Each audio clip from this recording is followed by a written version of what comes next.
Hello students, कैसे हो आप सभी। आई होप आप सभी बहुत अच्छे होंगे। एंड जैसा कि हमने आपके साथ कल भी कहा था कि आपके लिए सॉरी, थोड़ा सा गले में प्रॉब्लम है, तो हो सकता है आपको क्लास में थोड़ा सा इंटरप्शन देखने को मिले। तो आज हम शेयर कर रहे हैं आपके साथ 100 प्लस एमसीक्यू। इस पीडीएफ फाइल में तकरीबन 110 एमसीक्यू आपके पास अवेलेबल है, जिसको हम इस वीडियो में डिस्कस करेंगे विद सॉल्यूशन। आपके पास प्रेजेंट है ये जितने भी क्वेश्चन हैं आपके टैट और टीजीटी दोनों एग्जाम के लिए काफ़ी ज़्यादा हेल्पफुल होने वाले हैं, और विद एक्सप्लेनेशन आपके पास है। ये PDF file free of cost आपको वीआर एकेडमी की एप्लीकेशन में फ्री सेक्शन में वहां पे अपलोड कर दी गई है, वहां से आप उसको अपलोड कर सकते हैं। इस वीडियो में हम इसको डिस्कस करेंगे और कल भी आपके लिए इसी तरह से और भी क्वेश्चंस लेके आएंगे। जिन्होंने प्रीवियस वीडियो नहीं देखी है उसको जाके वो वहां पे देख सकता है, प्लेलिस्ट में वो आपको मिल जाएगी। तो चलिए ज्यादा समय ना लेते हुए इस वीडियो को शुरू करते हैं। फर्स्ट क्वेश्चन है हमारे पास, match the following prefix with their multiples. आपके पास यहाँ पे प्रीफिक्स दिए गए हैं जिनको आपको मैच करना है, जैसे micro, Deka, mega, giga, femto. अब देखिए, जो माइक्रो होता है ये सारे के सारे मीटर में है, ठीक है। ये सारे के सारे जो है आपके पास मीटर में यहाँ पे प्रेजेंट है। देखिए, माइक्रो होता है आपके पास 10⁻6 मीटर, डेका होता है आपके पास 10⁻−10, मेगा होता है 10⁻6, गीगा आपके पास होता है 10⁻9, और फेम्टो आपके पास होता है 10⁻−15। एक ट्रिक भी होती है, जैसे आप अपने नॉर्मली पढ़ते हैं केबी एमबी बोलते हैं मोबाइल में जब डाटा यूज करते हैं, जीबी हो गया, टीबी हो गया, इसी तरह से बोलते हैं। केबी होता है 10⁻3, एमबी होता है 10⁻6, 10⁻9, 10⁻12। ठीक है, इस तरीके से आप इसको समझ सकते हैं। तो यहाँ पे जैसे kilo byte, mega byte, giga byte, देखो गीगा है यहाँ पे और गीगा की वैल्यू 10⁻9, ठीक बैठ गई। मेगा 10⁻6, ठीक है। इसी तरीके से आप इनको याद रख सकते हैं। नेक्स्ट क्वेश्चन है हमारे पास, mass of 1.5 gram atom of calcium. आपको पता है कैल्शियम के एक मोल का जो वेट होता है वो 40 ग्राम होता है, 40 ग्राम होता है। देन आपके पास 1.5 ग्राम का कितना हो जाएगा, तो 1.5 ग्राम का होगा, क्योंकि 1.5 ग्राम एटम का मतलब है 1.5 मोल। तो 1.5 मोल है आपके पास, तो 1.5:14 यानी 60 ग्राम। तो राइट आंसर क्या है आपके पास इसका, 60 ग्राम। यहाँ पे प्रॉपर एक्सप्लेनेशन आपके पास दी गई है। नेक्स्ट है आपके पास, mass of 2.6 gram mole molecule of SO2। तो आपको 2.6 ग्राम मॉलिक्यूल का निकालना है। SO2 के एक मॉलिक्यूल का जो वेट है वो है 64 ग्राम, यानी 1 मोल का। तो 1 मोल का 64 है, ठीक है। तो आपको दिया गया है यहाँ पे 2.6 ग्राम मॉलिक्यूल्स। क्लियर, तो 2.6 इंटू 64, तो टोटल कितना होगा 166.4 ग्राम। नेक्स्ट है हमारे पास, calculate the number of molecule and number of atom present in 11.2 litre of oxygen at normal temperature and pressure. जो 1 मोल ऑक्सीजन होती है उसमें होते हैं आपके पास 22.4 लीटर। तो यहाँ पे 11.1 नहीं, हाफ मोल है। हाफ मोल में कितने मॉलिक्यूल होंगे, आधे। और 1 मोल में होते हैं 6.02 इंटू 10⁻23। तो जब इसको हाफ के साथ मल्टीप्लाई करेंगे तो आपके पास आएगा 3.01 इंटू 10⁻23। तो एक तो ये हो गया। और आपके पास कितने नंबर ऑफ एटम प्रेजेंट है, तो देखो एक ऑक्सीजन के अंदर, एक ऑक्सीजन एटम के अंदर देखो O2 है, मॉलिक्यूल है, तो इसमें दो हैं। क्लियर, तो हाफ में कितने होंगे, 3.01 इंटू 10⁻23 इज टू 2, तो बनेंगे 1 मोल। ठीक है, तो 6.02 into 10⁻23। Next question, largest number of atom. आपको बताना है किसके अंदर largest number of atom present है। जैसे 1 ग्राम AU, 1 ग्राम सोडियम, 1 ग्राम लिथियम, या 1 ग्राम Cl2। थोड़ा सा गले में प्रॉब्लम है जिसके चलते ना खांसी आ रही है बार बार। तो जैसे अगर हम यहाँ पे देख सकते हैं 1 ग्राम AU, अब जिसका जितना ज्यादा मास होगा 1 ग्राम में उतने कम मॉलिक्यूल आएंगे, क्योंकि एग्जाम्पल से आप समझ सकते हो कि AU का होता है 197, सोडियम का होता है 23, Li का होता है 7 और Cl का होता है 35। सबसे कम है लिथियम का, और 1 ग्राम, तो इसमें मोल्स पहुंचने में आसानी होगी, क्योंकि 7 के मुकाबले 1 ग्राम यानी अप्रोक्सीमेटली कुछ वैल्यू है, यानी नंबर ऑफ मोल्स जो होते हैं वो इनवर्सली प्रोपोर्शनल हो जाएंगे आपके पास, ठीक है। एटॉमिक मासेस के ज़्यादा मास होगा तो कम नंबर होंगे, तो सी जो है इसका राइट आंसर है यहाँ पे। नेक्स्ट आपके पास कंपाउंड है और उनके एम्पिरिकल फॉर्मूला आपके पास यहाँ पे, जैसे H2O2, इसका empirical formula just simple whole number ratios में लिखना है, तो 2 कॉमन है, 2 बाहर आ जाएगा, तो क्या बन जाएगा आपके पास HO या OH लिख सकते हो आप, ठीक है। C6H6 का बनेगा CH, C6H12O6 का बनेगा आपके पास CH2O, C12H22O11, तो इसमें कोई चेंज नहीं आएगा क्योंकि इसको होल नंबर में आप बदल नहीं सकते। C10H8 का बन जाएगा C5H4, सिंपली कन्वर्जन कही है। नेक्स्ट है हमारे पास, if 11 gram of oxalic acid are dissolve in 500 ml of solution, जिसकी डेंसिटी दी गई है 1.1 ग्राम ml, यानी gram mole inverse density mass upon volume, ठीक है, यानी gram litre inverse. What is the mass percentage of oxalic acid in the solution, देखो यहाँ पे क्यूब होगा, ठीक है, तो मास अपॉन वॉल्यूम, ठीक है, तो मास अपॉन वॉल्यूम है तो टोटल मास कितना आएगा, डेंसिटी होती है मास अपॉन वॉल्यूम, मास आपको निकालना है, डेंसिटी दी गई है 1.1 और वॉल्यूम दिया गया है 500, ठीक है, तो 550, तो टोटल जो प्रेजेंट है वो है 550, उसमें जो 11 ग्राम है वो कितना प्रेजेंट है, तो परसेंटेज निकालनी है। तो गिवन मास है आपके पास यहाँ पे 11 ग्राम एंड 550 देन इनटू 100, तो आपके पास आएगा यहाँ पे 2%, ठीक है, कितना आ गया आपके पास 2%। ऑडियो ठीक आ रही है ना, परफेक्ट है। नेक्स्ट है आपके पास, calculate the molality of a solution containing 20.7 gram of K2CO3 solution in 500 ml of a solution. क्या कहता है, आपको मोलैलिटी कैलकुलेट करनी है जिसके अंदर 20.7 ग्राम ऑफ K2CO3 डिजोल्व किया गया है इन 500 ml of solution, density again the गई है, अगेन आप डेंसिटी का यूज करके मास फाइंड आउट कर सकते हो, तो मास कितना बनेगा 500 ग्राम, और मोलैलिटी होती है NB upon W in gram into 1000। And देखिए आपके पास 20 डाला है टोटल के अंदर, तो 20 माइनस भी करना पड़ेगा, तो आएगा 479.3, तो इसका जो एक्चुअल आंसर बनेगा 0.313 मोलर, ठीक है। नेक्स्ट है आपके पास द फिगर, आपको बताना है इसके अंदर कितनी सिग्निफिकेंट फिगर्स प्रेजेंट है।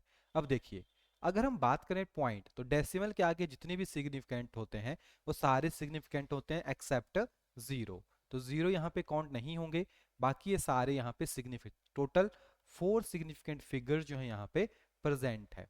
नेक्स्ट है हमारे पास different spectrum line in the spectrum of hydrogen atom, hydrogen atom के स्पेक्ट्रम लाइन में कितने आपके पास, यानी कौन से रीजन में वो लाई करते हैं, तो आप यहाँ पे देखेंगे लाइमन, बाल्मर, पार्शन, ब्रैकेट, पफंड। जो लाइमन है आपके पास वो यूबी के अंडर लाई करता है, जो आपके पास बाल्मर है वो विजिबल के अंदर लाई करता है, पार्शन, ब्रैकेट, पफंड, ये तीनों ही आपके पास आईआर के अंडर जो है वो लाई करते हैं। क्लियर, इनको यहाँ से आप मिटा सकते हो क्योंकि ये प्रॉपर नहीं आएगा ना, क्योंकि प्रॉपर लाइन के साथ चलता है, क्योंकि n1 की वैल्यू अगर 1 होगी तो n2 की वैल्यू उसके आगे ही आपके पास चलती है, तो ये प्रॉपर सीरीज के लिए होते हैं, जैसे ये लाइमन सीरीज के लिए है, ये बाल्मर के है, ये पार्शन के है, ये ब्रैकेट के है, और ये पफंड के लिए आपके पास है, जो n1 एंड n2 की वैल्यू क्वेश्चन एग्जाम में पूछे गए हैं कि आपके पास जो सीरीज है वो किसके अंडर लाई करती है, जैसे कि आपके पास लाइमन सीरीज है तो वो यूबी के अंडर आ रही है, बाल्मर सीरीज विजिबल, बाकी ये तीनों सीरीज आपके पास पार्शन, ब्रैकेट, पफंड जो है वो इंफ्रारेड के अंदर ही आपके पास आते हैं। नेक्स्ट क्वेश्चन है, which of the following set of quantum number are not possible, तो आपको पता है principal quantum number, azimuthal quantum number, angular quantum number या मैग्नेटिक क्वांटम नंबर की कुछ वैल्यूज होती हैं वो आपके पास सेम होती है, और अकॉर्डिंग टू हुंस रूल आपके पास क्या कहा जाता है,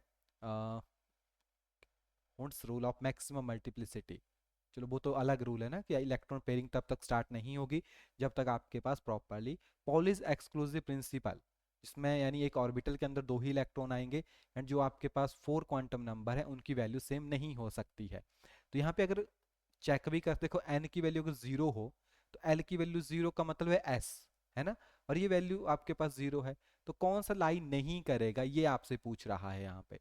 ठीक है, तो फर्स्ट देखो ना जीरो है, यहाँ पे एस हो गया तो जीरो तो हो ही नहीं सकता कभी भी, तो फर्स्ट भी लाई नहीं करेगा।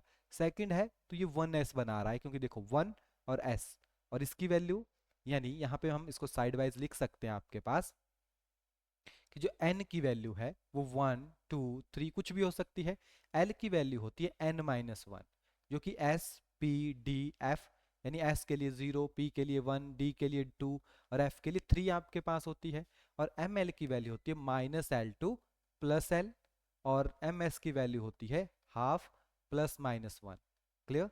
तो इन दोनों से, ये तीनों से आपके पास क्वेश्चन बन सकते हैं। ठीक है, तो ये क्वेश्चन और ये आपके पास लाई नहीं करता है, बाकी सारे लाई करते हैं। चेक भी कर सकते हो आप, जैसे 2 है और ये 1 है तो क्या बनेगा आपके पास 2 और 1 के लिए p, और -1 तो एग्जिस्ट करता है। यहाँ पे देखो 3 है और 3 बनता है f के लिए, 3f की कोई सेंस ही नहीं होती क्योंकि 3f प्रेजेंट नहीं होता, बाकी ये नेक्स्ट प्रेजेंट होगा। ठीक है, नेक्स्ट है आपके पास number of sub shell in nth shell. तो जो आपके पास nth शेल है उसके अंदर कितनी सब शेल कितनी शेल्स होती हैं, वो होती है equal to n number of orbital in shell, तो वो निकाल सकते हो आप -l2 प्लस l के साथ, ये 2l2 प्लस 1 यानी 2l प्लस 1, तो नंबर ऑफ सब शेल आप यहाँ से यानी इन ऑर्बिटल में कितनी सब शेल्स आपके पास होंगी, number of orbitals in sub shell, जैसे कि s में आपको पता है 2 होते हैं, p में आपको पता है 3 होते हैं, फिर एस पी डी, डी में आपको पता है 5 होते हैं, एफ में आपको पता है 7 होते हैं, तो वो यहाँ से निकल जाते हैं आपके पास वैल्यूज को कैलकुलेट करके। जैसे एल की वैल्यू, क्योंकि ये सेल की वैल्यू n-1 करके आती है तो 0 एस के लिए यूज होता है, तो इसमें नंबर ऑफ ऑर्बिटल है। Number of electron in sub shell, एक सब शेल में कितने नंबर ऑफ इलेक्ट्रॉन आपके पास हो सकते हैं, उसका फॉर्मूला होता है 2 इंटू 2l प्लस 1, या इसको अंदर मल्टीप्लाई करेंगे तो 4l प्लस 2। ठीक है, टोटल नंबर ऑफ नोड्स कैसे निकालते हो, अगर टोटल नंबर ऑफ नोड्स आपसे पूछ ली जाए तो टोटल नंबर ऑफ नोड्स का फॉर्मूला होता है n-1, जो l होती है, l रिप्रेजेंट करता है आपके पास एंगुलर नोड। ठीक है, और n-l-1 रिप्रेजेंट करता है आपके पास रेडियल नोड्स को। ये पूछते हैं एग्जाम में क्वेश्चन, रेडियल नोड्स कैसे निकालेंगे, एंगुलर नोड कैसे निकालेंगे, या टोटल नोड्स निकालनी हो n-1, एंगुलर नोड के लिए l और रेडियल नोड के लिए n-l-1। ओके, नेक्स्ट है हमारे पास total number of atomic orbital in fourth energy level, जो फोर्थ एनर्जी लेवल है उसमें total number of atomic orbitals कितने होंगे, तो ऑर्बिटल्स निकालने हैं। एस में आपको पता है 2 होते हैं तो 4f तक चलता ही है, या तो n स्क्वायर कर लो, सिंपल फॉर्मूला है, यानी 4 का स्क्वायर 16 आंसर आ जाएगा, या आप नॉर्मली कैलकुलेट भी कर सकते हैं 4s 4p 4d 4f। S में 1 होता है, इसमें आपके पास 3 होते हैं, इसमें आपके पास 5 हो गए, सॉरी मैंने ऊपर 2 लिख दिया ना, यहाँ पे 2 इलेक्ट्रॉन आते हैं, 1 होता है इसमें। ठीक है, एस के अंदर 1 होता है। ठीक है, 1 इसमें हो गया, 3 इसमें, 5, क्योंकि नंबर ऑफ ऑर्बिटल्स की बात कर रहे थे ना, गलती से मैंने इलेक्ट्रॉन को लिख दिया यहाँ पे। नेक्स्ट है आपके पास who propose dual nature of light, de Broglie ने किया था। Maximum number of electron in a shell with n is given by total number of electron. देखो अगर n स्क्वायर ऑर्बिटल है, एक ऑर्बिटल में 2 इलेक्ट्रॉन आते हैं तो 2 के साथ मल्टीप्लाई कर दो। Impossible orbital among the following, तो आपको पता है 2s भी एग्जिस्ट करता है, 2p भी एग्जिस्ट करता है, 4d भी, लेकिन 3f आपके पास एग्जिस्ट नहीं करता है। नेक्स्ट है आपके पास अन बायोम, इसका नाम, ये आईपीसी नेम लिखा हुआ है, ये कि देखो अन का मतलब होता है 1, अन का मतलब फिर से 1, बाई का मतलब होता है 2, तो 1 1 2 इसका राइट आंसर है। Correct order of radii, radii का करेक्ट ऑर्डर बताना है सबसे, यानी देखो फ्लोरीन का सबसे कम होता है, उसके बाद ऑक्सीजन का ज्यादा होता है, उसके बाद नाइट्रोजन का, लेकिन आप खुद देखो यहाँ पे इलेक्ट्रॉन गेन किए जा रहे हैं, और जब इलेक्ट्रॉन गेन किया जाता है तो साइज और बढ़ जाता है, तो आप यहाँ पे देखेंगे तो जो N3 नेगेटिव है उसका साइज सबसे ज्यादा होगा, as compare to other one, तो बी इसका राइट आंसर है। Correct the least stable ion among the following, तो बी ई नेगेटिव, क्योंकि ये टू में पॉजिटिव, टू में ज्यादा स्टेबल होता है, नेगेटिव में नहीं होगा। The element with atomic number 9, 17, 35, 53 and 83 are, तो ये कौन से, देखो 9, 17, 9 के बाद 10 आता है, यानी 2, 8, 8, 18, 18 मैजिक नंबर, 2, 8, 8, 18, 18, 32, 32 मैजिक नंबर होते हैं, जोड़ते चलो, 2 + 8 10, है ना। तो ये नोबल गैसेस से पिछले वाले हैं, ग्रुप नंबर 17 के, यानी हेलोजन के हैं आपके पास ये। लोएस्ट आयोनाइजेशन एंथैल्पी कौन सी इलेक्ट्रॉनिक कॉन्फ़िगरेशन की होगी, तो जो NS1 या NS2 है, तो सबसे कम होती है NS1 की। तो यहाँ पे देखो ये NP6 है, ये NP3 है, ये P वाला ये है आपके पास, जो आयोनाइजेशन ग्रुप 1 की होती है। The element with positive electron gain enthalpy, तो जो आपके पास नोबल गैसेस हैं उनकी इलेक्ट्रॉन गेन एंथैल्पी पॉजिटिव होती है। The polarising power of the following anion, तो पोलराइजिंग पावर ये आपके पास अनाइन दिए गए हैं, जितना ज्यादा चार्ज होगा किसी के ऊपर उतनी ही ज्यादा उसकी पोलराइजिंग पावर होगी, ठीक है। नेक्स्ट है आपके पास हाईएस्ट लैटिस एंथैल्पी, जितना स्मॉल साइज उतनी ज्यादा लैटिस एंथैल्पी, तो लिथियम फ्लोराइड जो है इसका सबसे ज्यादा स्मॉल साइज है, बाकी सीजियम हो गया, सोडियम आपके पास हो गया, लिथियम हो गया, इनका साइज सबका ही आपके पास क्या होता है, ज्यादा होता है। फॉर्मल चार्ज कैलकुलेट करना है आपको, इस कंपाउंड के अंदर फॉर्मल चार्ज यानी O3 के अंदर फॉर्मल चार्ज कैलकुलेट करना है O1 के ऊपर। फॉर्मूला क्या होता है, formal charge is equal to valence electron minus unshared यानी lone pair of electron minus 1/2 shared electron. तो देखो 1 के ऊपर कैलकुलेट करना है, टोटल इसके साथ शेयर कितने हैं, 1 2 3, 6 तो शेयर्ड हो गए, तो एक तो बैलेंस इलेक्ट्रॉन ऑक्सीजन में 6 होते हैं, 2 हैं जो as a lone pair work कर रहे हैं, और 6 हैं जो शेयर्ड है इलेक्ट्रॉन्स। तो सॉल्व करेंगे तो +1, तो इसके ऊपर कितना चार्ज होगा आपके पास, +1 चार्ज होगा। विच of the following has having maximum dipole moment, किसके पास जो है मैक्सिमम डाइपोल मोमेंट प्रेजेंट है, HF, H2O, NH3, CH4। अब आपको थोड़ा सा इनकी अरेंजमेंट यानी ज्योमेट्री के ऊपर जाना पड़ेगा। HF में देखें तो बेसिकली होगी, लेकिन ये सीधा है, इतना ज़्यादा इफेक्ट नहीं कर पाता। वाटर में सबसे ज़्यादा होती है, ठीक है, क्योंकि इसमें देखो ऑक्सीजन है और दोनों एक ही साइड को खींचते हैं इसको। अमोनिया में भी थोड़ा सा स्टेबिलिटी आ जाती है, CH4 में तो जीरो ही होती है आपके पास। नेक्स्ट है आपके पास मॉलिक्यूलर ज्योमेट्री PF5, PF5 की मॉलिक्यूलर ज्योमेट्री कितनी होगी, तो ट्रायगोनल बाई पिरामिडल। हाइब्रिडाइजेशन का फॉर्मूला लगाएंगे, H is equal to half of V + M - P + N, तो ये फॉर्मूला आपके पास आ गया। V होता है बैलेंस इलेक्ट्रॉन, 5 बैलेंस इलेक्ट्रॉन होता है फॉस्फोरस में, और मोनोवैलेंट एटम 5 है डिवाइडेड बाई 2, तो 5 आ गया, 5 का मतलब होता है sp3d। Maximum maximum bond angle किसके अंदर जो है, मैक्सिमम बॉन्ड एंगल आपके पास प्रेजेंट है। तो अभी आपने शेप देखी, वाटर में तकरीबन 104 डिग्री का होता है, कार्बन डाइऑक्साइड में 180 का, अमोनिया में 107.5 का, और BF3 में आपके पास 120 का। तो किस में सबसे ज्यादा है आपके पास, कार्बन डाइऑक्साइड में। Arrange the following in the increasing order of bond length, तो बॉन्ड लेंथ में सेट करना है, तो आप देखोगे यहाँ पे तो एक ट्रिक भी होती है आपके पास, जो O2 है उसका आपको पता होना चाहिए 2, बाकी अगर इसमें जैसे एक इलेक्ट्रॉन आता है तो लेंथ बढ़ती है, साइज बढ़ता है, तो बॉन्ड ऑर्डर कम हो जाता है, ठीक है, और एक और आएगा तो 2.5, तो डी जो है इसका राइट आंसर है, मॉलिक्यूलर ऑर्बिटल थ्योरी से आ जाता है। Ratio of pi and sigma bond in benzene, तो ये बेंजीन का स्ट्रक्चर जिसमें 6 तो डबल बॉन्ड होते हैं, ठीक, तो 3 डबल बॉन्ड होते हैं आपके पास, और 12 जो है आपके पास पाई बॉन्ड होते हैं, यानी 1:4 की रेशियो जो है यहाँ पे एग्जिस्ट करेगी।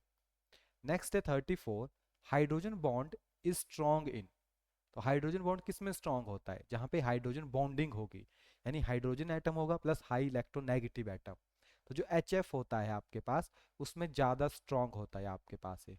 मैच द फॉलोइंग, आपको यहाँ से हाइब्रिडाइजेशन के साथ इसको मैच करना है, sp sp2 sp3, तो आपको मैंने ट्रिक बताई थी, carbon carbon single bond sp3, carbon carbon double bond sp2, carbon carbon triple bond sp, ये लिखा हुआ है यहाँ पे। देखो sp यानी ट्रिपल, तो ट्रिपल वाला कौन है आपके पास, ये वाला अल्काइंस, sp2 यानी अल्कीन्स, sp3 यानी अल्केन्स। ओके, नेक्स्ट है आपके पास किसके अंदर हाइड्रोजन बॉन्ड है, रेजोनेंस किसके अंदर होगी, आयनिक सॉलिड कौन सा है, कोवलेंट सॉलिड कौन सा है, या कोवलेंट बॉन्ड किसके अंदर बना हुआ है आपके पास, ठीक है, covalent bond. Hydrogen bonding high electronegative atom and hydrogen atom के बीच में होगी, यानी एचएफ में, एचएफ में हो गई। रेजोनेंस जो है बेसिकली O3 में होती है, अभी आपने ऊपर देखा भी। आयनिक सॉलिड बेसिकली आपके पास मेटल एंड नॉन मेटल के बीच में बनेगा, एंड लिथियम फ्लोराइड हो गया। कोवलेंट बॉन्ड जो है बेसिकली से आप देखो, कोवलेंट सॉलिड, कार्बन जो होता है वो कोवलेंट सॉलिड की एक फॉर्म होती है, जैसे नेटवर्क सॉलिड बोलते हो, ग्रेफाइट हो गया, डायमंड आपके पास हो गया, और कोवलेंट बॉन्ड बना है आपके पास H2 के बीच में। Okay, on a ship sailing a Pacific Ocean where temperature 234 degree Celsius and balloon is equal to 2.0 liter air, उसमें भरी गई है। What will be the volume of the balloon when ship reach Indian Ocean? तो temperature क्या कर गया आपके पास, बढ़ गया। आपको पता है देखो, यहाँ पे एयर भरी हुई है, टेम्परेचर बढ़ेगा तो एयर एक्सपैंड होगी, इतना तो समझ गए होंगे, ठीक है। तो वॉल्यूम में क्या होगा, वॉल्यूम भी बढ़ेगा आपके पास, तो 2 लीटर से ज्यादा ही वॉल्यूम होगा। यहाँ पे रिजल्ट देखें तो बहुत क्लोज क्लोज है आपके पास सारे ही, ठीक है। तो इतना समझ गए होंगे, ये तो हो नहीं सकता थर्ड वाला आपके पास। तो यहाँ पे चार्ल्स लॉ आप यूज कर सकते हो, बॉयस लॉ हो गया, चार्ल्स लॉ आपके पास हो गया, ठीक है।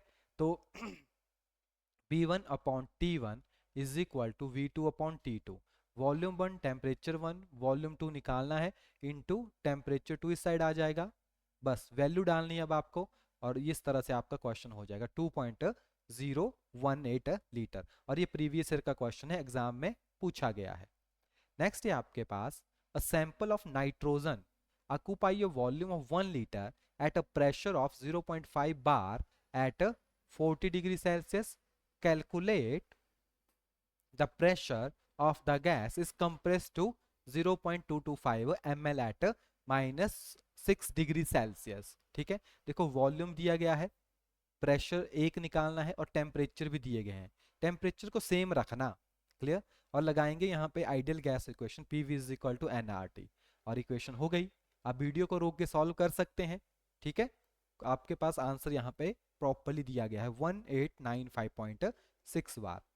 The behaviour of real gas approaches ideal behaviour, तो आपको पता है जो रियल गैस है कब आपके पास आइडियल बिहेवियर अप्रोच करती है, at high temperature and low pressure के ऊपर, ठीक है। In order to increase the volume of 10%, the pressure of the gas should be, देखो अगर आप वॉल्यूम को क्या करते हो 10% इंक्रीज करते हो, तो प्रेशर क्या होगा आपके पास, डिक्रीज बाई 10%, क्योंकि वॉल्यूम बढ़ गया ना, जितना वॉल्यूम बढ़ेगा उतना ही आपके पास प्रेशर जो है वो कम हो जाएगा। At high altitude the boiling point of water get lower because, क्योंकि वहां पे प्रेशर कम हो जाता है, due to atmospheric pressure low. On heating a gas viscosity, अगर आप देखो लिक्विड की अगर हीट करोगे तो विस्कोसिटी कम होगी, लेकिन अगर आप गैस को हीट करते हो तो फ्रिक्शन बढ़ता है, तो विस्कोसिटी इंक्रीज करती है इन केस ऑफ गैस। थोड़ा सा इसका साइज बढ़ा दे, आपको देखने में प्रॉब्लम नहीं होगी, है ना, तो स्क्रीन में हो सकता है कि पूरा ना दिखे। नेक्स्ट है हमारे पास यहाँ पे कॉलम दिए गए हैं, Boyle's law, Charles law, Dalton law, Avogadro law, ideal gas equation. Ideal gas equation PV is equal to NRT। Boyle's law क्या बोलता है, बॉयल्स लॉ क्या बोलता है, at constant pressure, sorry at constant temperature, जो आपके पास प्रेशर होगा वो इनवर्सली प्रोपोर्शनल होगा वॉल्यूम का, तो fifth one is the right answer. Charles law क्या बोलता है, V is directly proportional to T। Dalton law बोलता है कि जो टोटल प्रेशर होगा वो सबका सम होगा। एवोगैड्रो लॉ बोलता है कि वॉल्यूम डायरेक्टली प्रोपोर्शनल होगा अमाउंट ऑफ सब्सटेंस के। और आइडियल गैस इक्वेशन थी PV is equal to NRT, तो R तो कांस्टेंट है तो T नीचे आ सकता है फॉर 1 मोल, clear. SI, what is the SI unit of viscosity coefficient,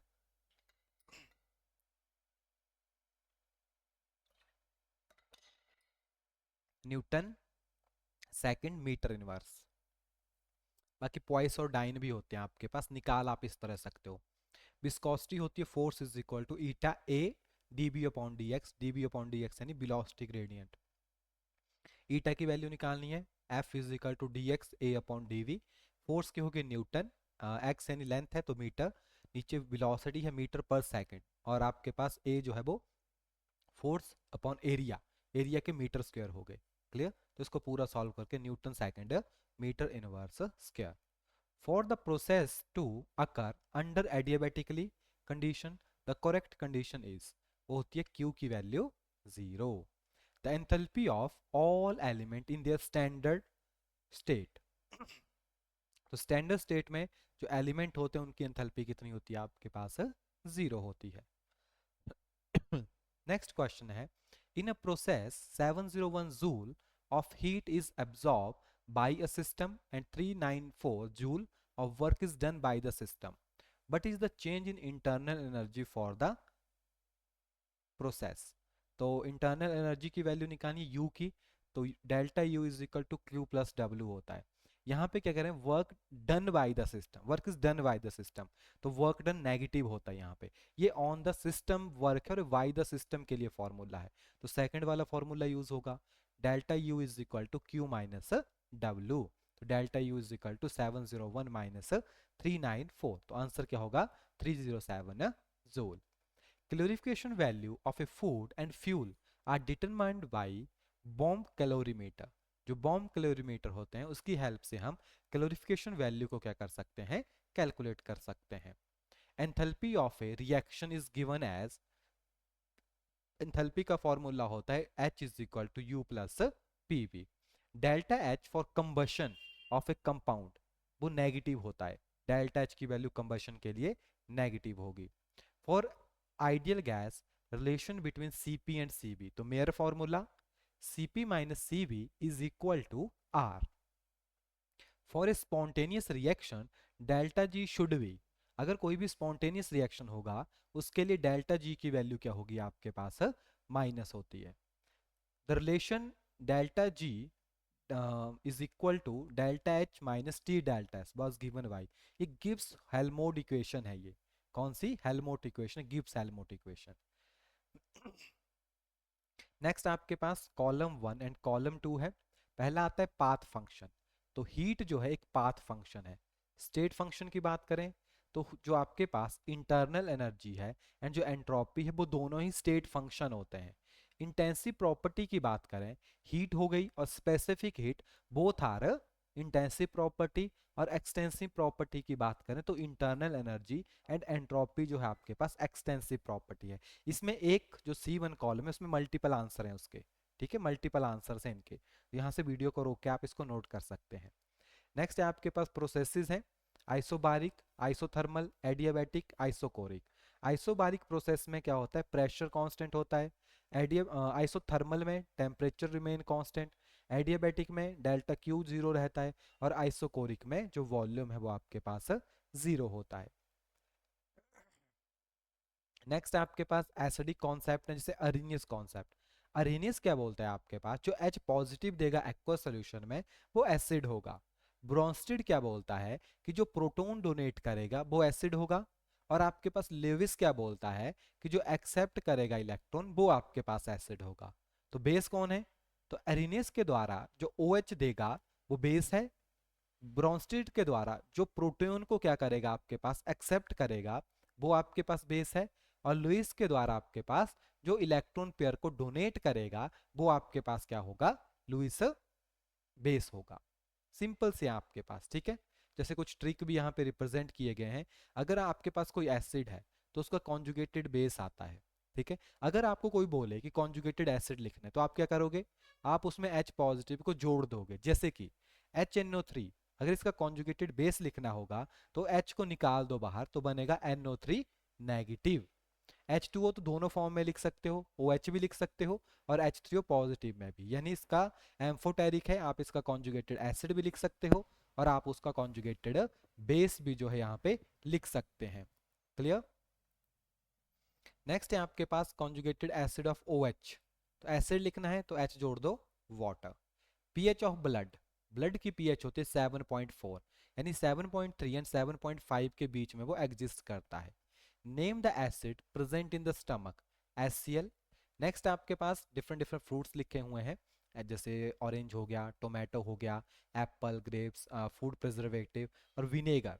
तो देखो ऑरेंज के अंदर होता है सिट्रिक एसिड, टोमेटो के अंदर सिट्रिक प्लस मैलिक दोनों होते हैं, एप्पल के अंदर मैलिक एसिड, ग्रेप्स के अंदर malic and tartaric acid, food preservative की फॉर्म में बेंजोइक एसिड यूज होता है, और विनेगर में आपके पास इथेनोइक एसिड आपके पास प्रेजेंट होता है। ठीक है, CH3COH भी होता है उसमें। ठीक है, एसिडिक एसिड यानी। ये फाइल जो बनी है ना, ये स्पेशली आपका टेस्ट लेने के लिए नहीं बनी है। ये फाइल कंप्लीट 11 एंड 12 का जो सिलेबस है उसमें से तकरीबन 100 प्लस क्वेश्चंस को निकाला गया है और आपके लिए यहाँ पे मेगा सेशन में रिप्रेजेंट किया गया था। ठीक है, नेक्स्ट है आपके पास oxidation number of metal atom in.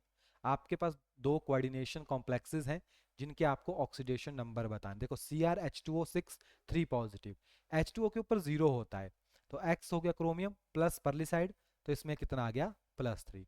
Cn के ऊपर -1 होता है, टोटल 6 है, -6 परे जाके +6 बनेगा तो +3 आएगा इसका भी, है ना, सिंपल है। Oxidation number of oxygen in super oxide, per oxide, normal oxide. Normal oxide में होता है 2 नेगेटिव, पर ऑक्साइड में होता है -1, सुपर ऑक्साइड में होता है -1/2। Oxidation number of oxygen H2O2, तो H2O2 में ऑक्सीडेशन नंबर कितना होता है, देखो हाइड्रोजन पर ऑक्साइड है, पर का मतलब -1, तो -1 होगा। हाइड्रोजन पर ऑक्साइड एक्ट एज, जो हाइड्रोजन पर ऑक्साइड है वो क्या एक्ट करता है, ऑक्सीडाइजिंग एजेंट भी वर्क करता है, रिड्यूसिंग भी, एसिडिक भी, एंड सारे एक्ट करते हैं। तो all nascent hydrogen is prepared by, nascent hydrogen कब बनती है, जब आप रिएक्ट करते हो सोडियम को विद मीथेन, इथेन, इथेनॉल के साथ। ठीक है, इथेनॉल के साथ, सॉरी, OH है ना, ओल ग्रुप। डेस्टेस is used as a moderator in nuclear reactor, D2O। Which of the following gives H2 with the sodium metal, C2H2। ठीक है, ये आपको क्या देता है, H2 gas. The reagent commonly used to determine the hardness of water, जो आपके पास EDTA है यानी die sodium salt of EDTA है, वो बेसिकली पानी में जो हार्डनेस होती है due to the presence of calcium and magnesium ions, वो डिटेक्ट करने में हेल्प करता है। Water softening by Clark process is used, तो सोडियम हाइड्रोक्साइड वहां पे यूज किया जाता है। The reagent used for softening the temporary hardness of water, वो आपके पास कैल्शियम हाइड्रोक्साइड या सोडियम कार्बोनेट, इन दोनों का यूज आप कर सकते हो। नेक्स्ट जर्नल फॉर्मूले जैसे Na2CO3, क्या बोलते हैं इसको, सोडा एस। CaO को बोलते हैं क्विकलाइम, NaHCO3 को बोलते हैं सोडियम बाइकार्बोनेट या बेकिंग सोडा, और NaOH को आपके पास बोलते हैं सोडियम बाइकार्बोनेट। ठीक है, जो बेकिंग सोडा है फायर एक्सटिंग्विशर भी यूज किया जाता है, और इसमें आपके पास जो सोडा एस है प्लस टार्ट्रिक एसिड दोनों प्रेजेंट होते हैं जो मेन कॉन्स्टिट्यूएंट है, और NaOH बनता है यानी NaOH कास्टिक सोडा, और नेल्सल सेल या कास्टर केल्नर सेल दोनों में आपके पास इसका यूज होता है। क्लियर। नेक्स्ट है आपके पास कैल्शियम कार्बोनेट CaCO3, तो हीट करेंगे तो बनता है quick lime, calcium quick lime plus water तो स्लेक लाइम बनता है। ये सारे एक साथ लिख दिए आपके पास।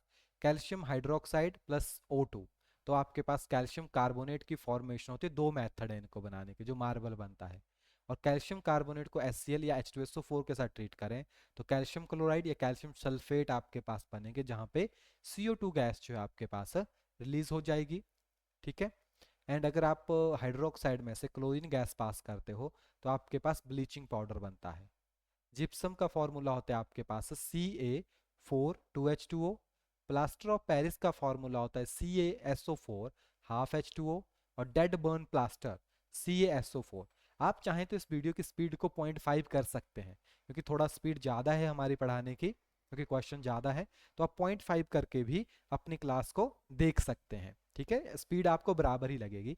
ये सारे कंपाउंड जैसे POP plaster of Paris, Epsom salt MgSO4 7 two, calcium carbide CaC2, nitrolim CaCN twice, hydrolith CaH2।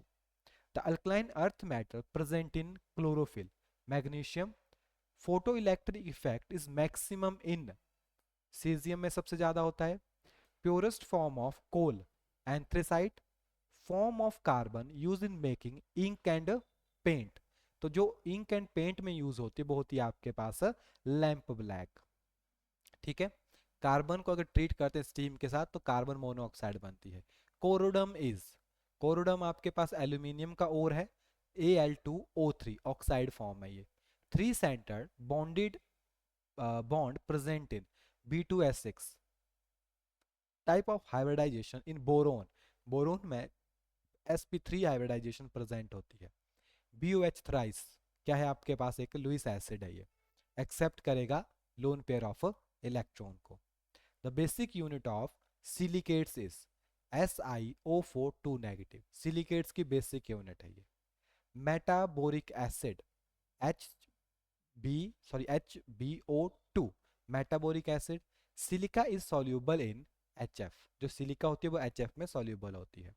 फिरोन 12 is used in, refrigerant में यूज होता है आपके पास वो। Dash dash is inorganic graphite, जो BN है आपके पास उसको क्या कहा जाता है, इनऑर्गेनिक ग्रेफाइट कहा जाता है।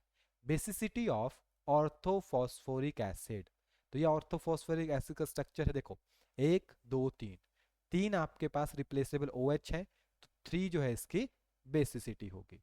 ठीक है, नेक्स्ट आपके पास यहाँ पे फॉस्फोरस के ऑक्सो एसिड्स हैं और उनकी कितनी बेसिसिटी होगी और कितना ऑक्सीडेशन नंबर है वो मेंशन किया, जैसे H3PO2 मोनोबेसिक है, +1 ऑक्सीडेशन है। H3PO3 डायाबेसिक है, +3। H4P2O6 टेट्राबेसिक है, +4। H3PO4 ट्रायाबेसिक है, +5। H4P2O7 टेट्राबेसिक है, +5। HPO3 मोनोबेसिक है, +5। और इनकी रिड्यूसिंग स्ट्रेंथ भी यहाँ पे लिखी गई है, H3PO2, H3PO3 and H4P2O6। No bond resonance is, जो हाइपर कंजुगेशन होता है उसका अनदर नेम है नो बॉन्ड रेजोनेंस। ठीक है, I inductive effect, mesomeric effect and आपके पास electromeric effect. Total number of sigma and pi bonds are present in cyclohexane, देखो साइक्लोहेक्सेन कहीं पे डबल बोला ही नहीं, तो पाई बॉन्ड इसमें 0 होते हैं, बाकी टोटल 18 होते हैं। कैलकुलेट कर देखो, 1 2 3 4 5 6 7 8 9 10 11 12 13 14 15 16 17 18। Principle of paper chromatography, partition, paper chromatography का IPC नेम बताना है इसका। सबसे पहले लॉन्गेस्ट चेन कहाँ से चलेगी, नीचे से देखो, 1 2 3 4 5 6, दो है ना ये, तो इकट्ठे आ जाएंगे, methane ethane propane butane pentane hexane, तो हेक्स वाला कौन ठीक होगा, और 3 और 4 के यानी 3,4 di methyl hexane, 3,4 di methyl, यहाँ पे कोई नाम ही नहीं है इसका। ठीक है, आप लिख लेना कितने हैं, 1 2 3 4 5 6, 3 4 डाई, 2 2 4 5 6 हो गए ना, हेग्स एन, ये नाम होगा इसका। ठीक है, आई थिंक यहाँ पे 2 इथाइल मिथाइल डाई मिथाइल, इसमें कोई भी नहीं है इसमें तो आंसर, आप देख लेना इसको, है ना, 1 2 3 4 5 6। हाँ, best and latest technique for isolation purification of organic compounds, जो ऑर्गेनिक कंपाउंड्स हैं उनके प्योरिफिकेशन के लिए जो लेटेस्ट टेक्निक आपके पास निकाली है वो है क्रोमेटोग्राफी टेक्निक। कौन सी, क्रोमेटोग्राफी टेक्निक। मार्शल गैस होती है CH4। ठीक है, एसिड रेन में जो मेन कॉन्स्टिट्यूएंट होते हैं वो नाइट्रोजन एंड सल्फर के ऑक्साइड होते हैं। फोटोकेमिकल स्मोक में नाइट्रोजन ऑक्साइड होता है main, combination with haemoglobin carbon monoxide बहुत जल्दी रिएक्ट करती है। Deflection of ozone chlorofluorocarbon CFC। ठीक है, क्लोरोफ्लोरोकार्बन, आई थिंक यहाँ पे कुछ मिस्टेक हो गई, ये मिक्स हो गए थे, डाई क्लोरो डाई फ्लोरो Cl2F2 ऐसे होना चाहिए था, CH की पता नहीं क्या लिख दिया यहाँ पे इन्होंने, है ना। विच of the following gas is not green house gas, carbon monoxide कोई ग्रीन हाउस गैस नहीं होती। The empty space in the hexagonal close packing, hexagonal close packing में 74% स्पेस ऑक्युपाई होता है, तो बच गया 26 खाली। Number of atom in HCP hexagonal close packing, तो यहाँ पे 6 होते हैं आपके पास। विच हैज फ्रेंकल डिफेक्ट, तो AGBR। want of factor for solution that association, association में फॉर्मेशन होती है, यानी नंबर ऑफ सॉल्यूट कम होते हैं, तो वैल्यू 1 से कम हो जाती है, less than 1। Isotonic solution have same, उसकी जो मोलर कॉन्सेंट्रेशन एंड जो आइस्मोटिक प्रेशर है वो क्या होता है, सेम होता है। Standard reduction potential of standard hydrogen electrode is, तो standard hydrogen electrode reference electrode होती है, उसका रिडक्शन पोटेंशियल 0 होता है। प्रिवेंशन ऑफ कोरोजन, तो barrier protection, sacrificial, cathode protection, anti rust solution, ये सारे ही उसमें यूज होते हैं, तो ऑल इसका राइट आंसर होगा। Formula of rust, hydrated iron 3 oxide या Fe2O3XH2O, B is the right answer. Approximately voltage of dry cell 1.5 volt. Cream is an example of, तो क्रीम एक इमल्शन का एग्जाम्पल होती है। शो टिंडल इफेक्ट, तो जो suspension है एंड कोलाइडल है वो टिंडल इफेक्ट शो करेंगे, लेकिन ट्रू सॉल्यूशन आपके पास टिंडल इफेक्ट शो नहीं करता है। Okay, Mond process is used for nickel, nickel के आइसोलेशन में आपके पास यूज होती है। बाकी इसके बाद तकरीबन 110 क्वेश्चन थे इसमें, तो अभी और टाइम चाहिए इसको करने के लिए, तो इस सेशन को यहीं पे एंड रखते हैं। अगर आप चाहते हो कि और क्वेश्चन लेके आएँ तो हमें कमेंट करके ज़रूर बताइएगा, और कमेंट करके ज़रूर बताइए सेशन कैसा लगा। थोड़ा फास्ट है, अगर आपको लगता है कि फास्ट है, PDF फाइल डाउनलोड कर सकते हैं, एप्लीकेशन का लिंक डिस्क्रिप्शन में दिया हुआ है, वहाँ से आप डाउनलोड कर लीजिएगा, या फिर आप वीडियो को थोड़ा स्लो कर लीजिएगा 0.5 के ऊपर, एंड आप फिर इसको अच्छे से देख पाएंगे। क्लियर? आई होप आपको इस यहाँ से बहुत ज़्यादा हेल्प मिलेगी, और आपके एग्जाम में भी इससे बहुत ज़्यादा मदद आपकी होगी, काफ़ी क्वेश्चन आपके इससे कवर हो जाएंगे। चलिए मिलते हैं नेक्स्ट वीडियो में, तब तक के लिए thank you and have a nice day.